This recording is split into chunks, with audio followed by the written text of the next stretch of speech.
Johar hello গাতেকো। আজকে আমি বানিয়েছিলাম কাঁঠাল চিংড়ি। কাঁঠালগুলো ভালো করে ধুয়ে কেটে পরিষ্কার করে নিয়েছি। কড়াইতে জলের মধ্যে খানিকটা লবণ দিয়ে কাঁঠালগুলোকে আমি সেদ্ধ করে নেব। 20 মিনিটের মতো সেদ্ধ করতে হবে। আমার সেদ্ধ হয়ে গেছে কাঁঠালগুলো, এবার আমি নামিয়ে নেব। নামিয়ে নিয়েছি।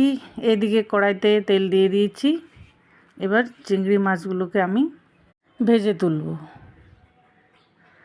লাল লাল করে ভাজবো। এটা হয়ে গেছে লাল লাল করে ভাজা। এবার বাটিতে তুলে রাখবো। ওই তেলের মধ্যে খানিকটা আর একটু তেল দেব। তেলের মধ্যে তেজপাতা, গোটা জিরে ফোড়ন দেব। গোটা জিরে ভাজা ভাজা হয়ে গেছে। ওটার মধ্যে আমি মিডিয়াম সাইজে পেঁয়াজ কেটে রেখেছিলাম, ওটা দিয়ে দিয়েছি। পেঁয়াজ একটু লাল লাল হয়ে গেছে। পুরো ডুমো ডুমো করে কেটে রেখেছি, ওটা দিয়ে দেবো। লবণ দিয়ে আলুগুলোকে খানিকক্ষণ নাড়াচাড়া করব। ঢাকা চাপা দেবো খানিকক্ষণ।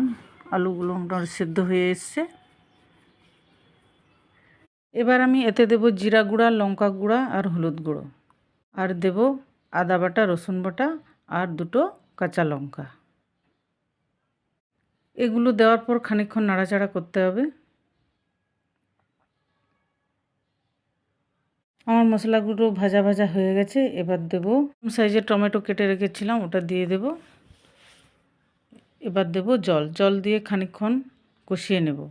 কষানো হয়ে গেছে। এবার দেব সেদ্ধ করে রাখা কাঁঠাল, আর দেব ভেজে রাখা চিংড়ি মাছ।